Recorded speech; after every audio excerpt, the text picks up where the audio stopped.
Yo, what's up, guys? Welcome once again, ladies and gentlemen, boys and girls, to another episode of the SarCAST podcast. Now, again, welcome to the SarCAST podcast, guys. If you guys are new here, click that like button, click that subscribe button, and obviously comment down below what you think about any of the topics that we're going to be talking about here in this video, right? So I think we're just going to dive straight in because today we have quite a lot of topics actually, right? We're going to be talking about the IESF situation, just the IESF situation in general currently, IESF 2022 as well. We already did a video, like a full guide video on IESF 2022 from hotel recommendations, etc. If you guys want to check that out, you guys can just go over to my channel. It's the last video I uploaded before this. But yeah, since I uploaded that, there has been a lot of controversy around IESF 2022 from qualified teams, and there's just a lot of questions being raised right now by a lot of the people, a lot of the netizens, a lot of people from the internet, and just the fans of MLBB in general, right? So that's what we're going to try to tackle here in this video. But before we get into the first topic, I do want to talk a little bit about, I want to announce to you guys that because I've been getting this question a whole lot.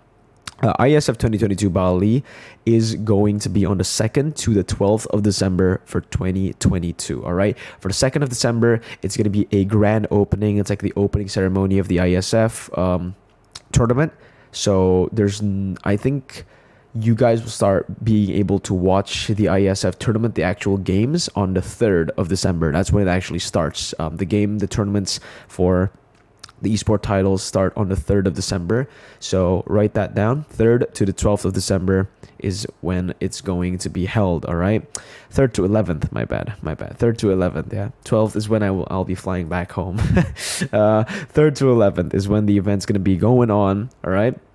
And it's in Bali. It's in the Marusaka Hotel. Again, if you guys want to check it out, the guide has been uploaded on my channel. But it's time to move on to the first topic, guys, boys and girls, which is going to be the IESF Southeast Asian playoffs, right? Because not the playoffs, my bad, the play-ins, the qualifiers, the Southeast Asian qualifiers. So I do really want to talk a little bit about this, ladies and gentlemen. For the IESF qualifiers, actually, we'll start from Southeast Asia. The qualified team in the Southeast Asian qualifier is Malaysia, right? So in the finals of this qualifiers, it was Malaysia versus Myanmar. This was the one that went huge because Myanmar was able to beat Philippines in this qualifier. This Southeast Asian qualifier, this is where Myanmar beat the Philippines, right?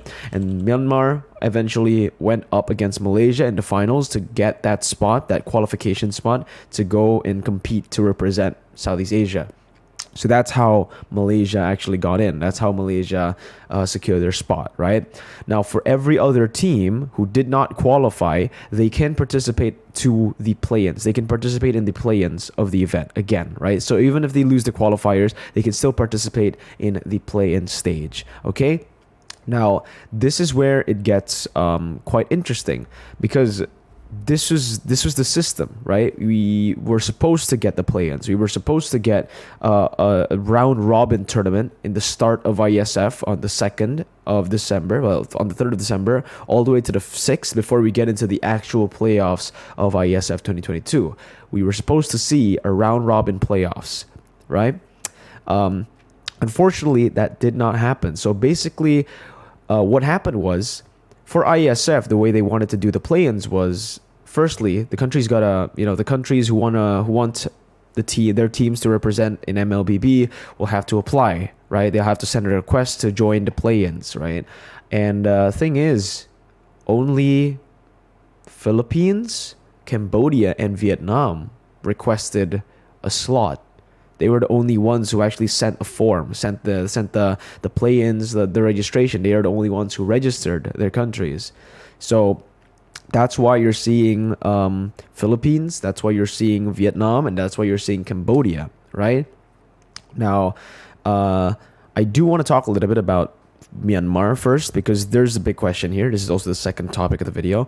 Why is Myanmar not in IESF 2022, right? There's just been a lot of questions about that. A lot of people have been asking because, hey, Myanmar beat Philippines. This is favoritism. Why is Philippines in? They lost, etc., right? There's just a lot of hate again.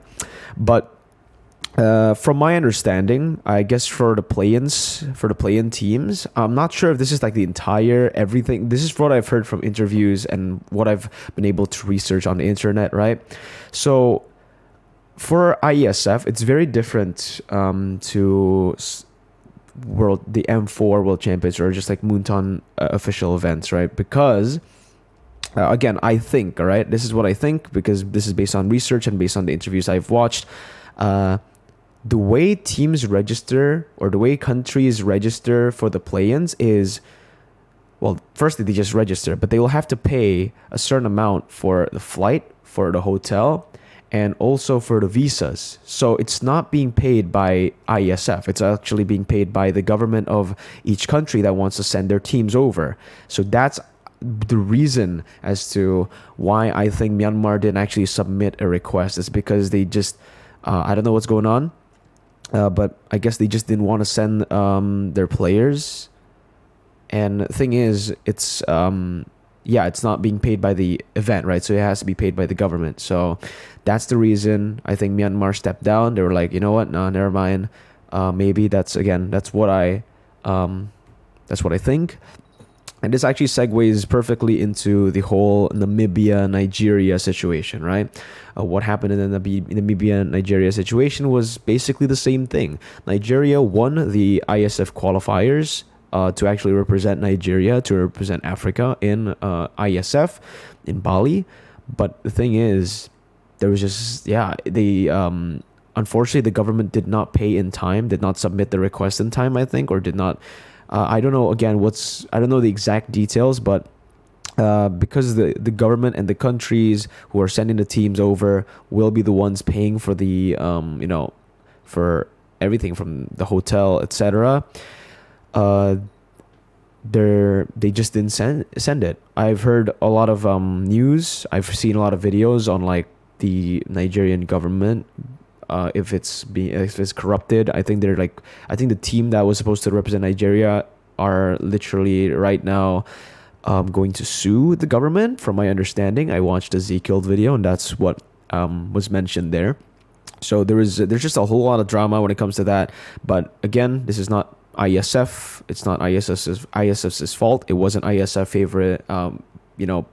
Playing favoritism. They wanted every qualified team to obviously represent their continent, their countries, but unfortunately, due to some issues with the payment, due to some issues with the registering and the requesting, they weren't able to actually get the teams that actually qualified, right? That's why Namibia is going to be the one representing Africa. That's why Nigeria isn't in. So again, guys, I'm not doing this to protect anyone. I'm just trying to state the news, trying to tell you guys what is actually going on, right? Because from what I've heard, again, this is all being paid by the government, and it's all up to the government of each countries to actually fill in the forms, to actually send the payments, etc., right? So, yeah, that's what happened for Namibia and Nigeria. But here we have another different topic that's very interesting in my opinion, guys. I'm going to have to read it out because this was actually sent by a fan. So, Somvandarith Kem, thank you so much for sending this over. This is a Cambodian fan. He lives in Cambodia, and he actually told me about why impunity actually are going to be the ones representing Cambodia, right? Because in the Southeast Asian playoff or the Southeast Asian play-ins, the qualifier stage, the team that represented Cambodia was See You Soon, not impunity, right? So here you go, guys. So based on that, you understand that, again, Cambodia's representative was See You Soon, right? Because See You Soon already won the initial qualifiers to represent Cambodia in the Cambodian tournament, okay? But they went through the playoff stage. They didn't make it through the group stage of the qualifiers.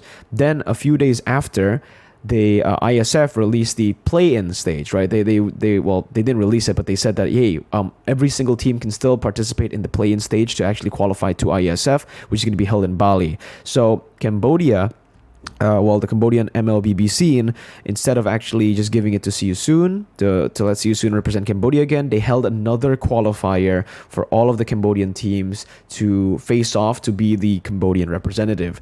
Now, because of this, again, all the top Cambodian teams were invited to the qualifiers again. Okay, it was basically the same thing, and because of this, it sparked a controversy where See You Soon, the team See You Soon, said that they should have been given the slot to actually play in the play-ins to represent Cambodia instantly without having to go through the whole qualifier stage again in Cambodia, going up against every single team again to get that slot. And it caused a bit of drama. That's why it's not See You Soon right now. But that's not the reason, because, well, that is technically the reason. Okay. There a few teams actually refused to join this qualifier. Some still participated, but in the end result was impunity from Cambodia actually won. So that's why there's a lot of questions as well to me in the comment section saying or asking me, like, why is impunity actually representing Cambodia when in the qualifying stage it was See You Soon? So that's the reason, right? So basically, again, to round that off, initially it was Cambodia because Cambodia won the Cambodian qualifiers to represent Cambodia in ISF. Then they played in the ISF qualifiers in Southeast Asia. They lost in the group stage, and then ISF said that, yeah, you guys can still participate in the play-in stage, right? There's going to be a play-in stage later, so send whoever. Then Cambodia decided to do another qualifier in Cambodia instead of sending See You Soon. See You Soon didn't like that. A lot of teams didn't like that. There's a lot of drama. And so they went on with the qualifiers, and impunity ended up winning the whole thing and now are going to be flying over to Bali. Cambodia, Vietnam, and Philippines, again, those are the three teams who actually submitted the request to actually play in the play-ins and submitted the payments, I believe, on time. That's why you're only seeing three teams, and that's why you're seeing the format shift, which is the fourth topic here. Why did the format shift? A lot of people have been asking, a lot of people have been saying, Mirko, isn't it supposed to be a round robin? Isn't it supposed to be like a full thing? If you guys just skipped over to this part, I'll tell you exactly what's going on here, why they swapped it out. For the play-in stage, it should have been the round robin, right? That's the format. That was the original format, and most of you guys know that format because it was announced that way.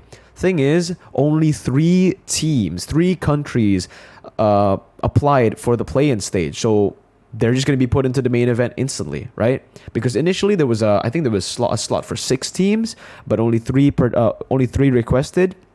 Or I don't know how many teams exactly, how many slots were given, but because only 3 teams requested, there was only 3 spots left to give for the top 8, right? Because there's because the playoffs is supposed to be the top 8 teams, 5 from the qualifying stages. Again, Africa, Latam, Southeast Asia, the ones you already see, the countries that you already know, and then the 3 countries that qualify through the play-in stage. But because the play-in stages requests were only submitted by Cambodia, Vietnam, and Philippines, they're instantly going to go to the next stage, which is that playoff stage. That's why right now it is a double elimination.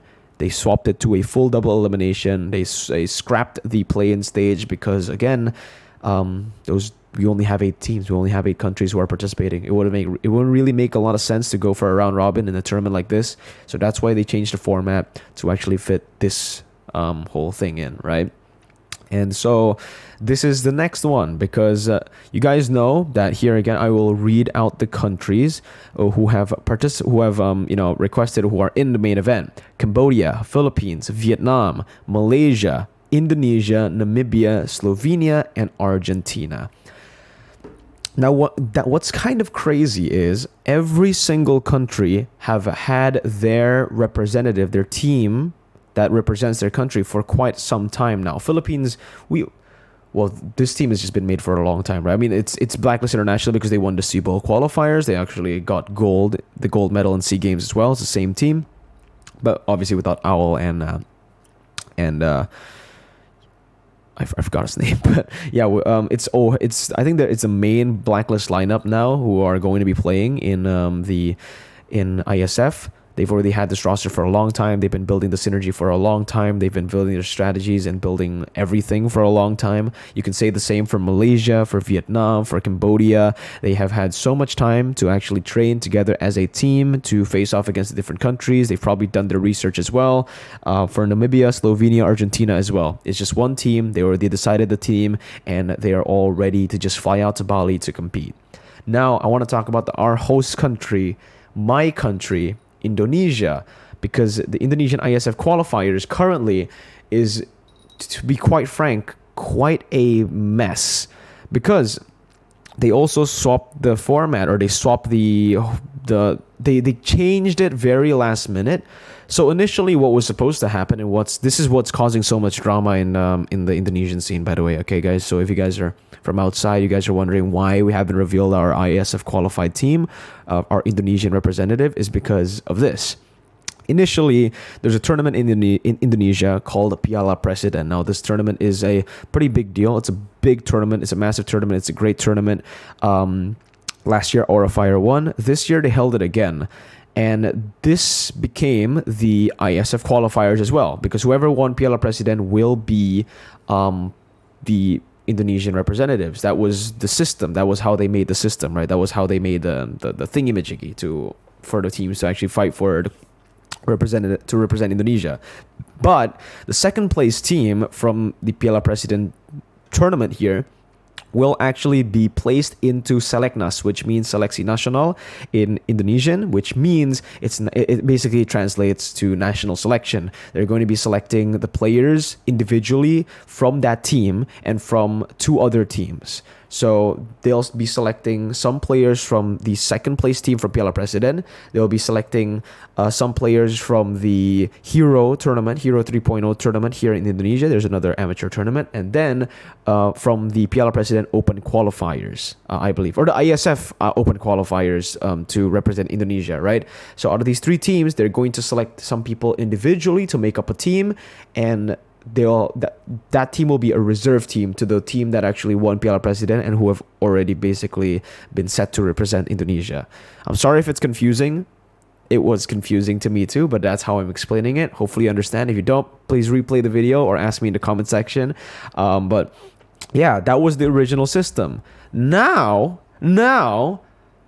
I guess they changed it. It was supposed to be that way, right? The first place team in Piala Presiden is guaranteed to represent Indonesia, and then they'll select individual members from the second place team from Piala Presiden, first place team on the Hero tournament, which is an amateur tournament, and then the ISF Open qualifier teams, right? But they changed it last second, and they said, you know what? We'll make a tournament out of this too. So the teams that I mentioned. First, okay, the Piala Presiden champions will still be like at the top of the bracket in terms of this small tournament to again find or to find who's going to be the qualifying and who's going to be representing Indonesia. Piala Presiden champions up top, so that's Bigetron Alpha because they won. Bigetron Beta, the second place team, is going to be put in the tournament up against EVOS Icon, up against Aura Fire, and Yasbi Esports. These are the 4 teams that made it through all those tournaments that I mentioned. So Aura Fire lost, Yasbi Esports lost, Bigetron Beta lost, EVOS Icon won this small little tournament. And now, EVOS Icon, or EVOS Legends, I believe, I think EVOS Legends, EVOS Icon won the 3.0 tournament, but they're using their EVOS Legends lineup here. So EVOS Legends will be going up against Bigetron Alpha, and they'll be facing off in the next week, I think, or this week, to finally find who's going to qualify and who's going to represent Indonesia in ISF. Now, the big problem and the reason everyone is so pissed, the netizens are so pissed about the situation is because our teams, the Indonesian teams, are more, because of the system, are more focused on beating each other instead of focusing on building a strategy to beat other countries, most notably Philippines. Right? So we're spending most of our time clashing against each other, basically, than actually preparing for the threat outside, for the threat in the actual main event. That's the reason everyone's like, what's going on here? Even Bigetron Alpha's coach posted a story saying that this system is so weird, blah blah blah blah, and all the players have been like pretty bummed about it too, especially Bigetron Alpha because they did all the work to actually win Piala Presiden, and now you're saying that instead of practicing for the other countries, you got to face off against EVOS Icon or Legends to go and represent Indonesia. So double the work up against another Indonesian team clashing for the spot instead of preparing for the actual big threat, right? The other countries in the main event. But that's what I have to say for the Indonesian ISF qualifiers, guys. Hopefully you understand the Indonesian ISF qualifier situation currently, because again, a lot of the Filipinos, a lot of people outside who people watch my videos, they don't really follow the Indonesian scene because they can't. It's fully in Indonesian. Hopefully this does give you guys more information on every single team, on how the SEA qualifiers were made, on everything, like even why Myanmar isn't here. Hopefully you guys understand that, and even the Cambodian situation. But now, final topic. This is just a short one. Yes, a lot of people have been asking me if I'm going to be casting in IESF 2022. Yes, I will be casting in IESF 2022. The English desk will be... we will have 3 casters for the English desk. It's me, Mirko, we have Arashi, and we have Momo-chan. Okay? We have these 3 English casters actually we are going to be casting the MLBB for IESF 2022 in English. Okay? Those are the 3 casters that we have. And yeah, that's about it for the SarCAST episode. It's a very short episode this time around, only 20 minutes. So because it's 20 minutes, if it's below 30 minutes, this is just going to be a thing in my channel. You guys get to see Cloudy. Okay, guys? Okay, so here it is. Here's Cloudy. Here's Cloudy. Look at the camera. Look at the camera, Cloudy. There you go. Sorry for the short episode, I guess, but you guys get to see Cloudy, so it's all good, right? Look at her. Look at her. It's all good. It's all good. She's sleepy, just woke up. But I'll see you guys next time. Thank you guys so much for watching. Please leave a like. Comment down below of what you think about any of these topics. If you guys want me to ask me a question, you guys can also discuss in the comment section down below, or my Discord, which is going to be in the link down below as well. Click on it if you guys want to join my Discord. There's going to be a lot of discussions about everything here. And obviously subscribe. Join the Sigma Male Grind Set. Peace out.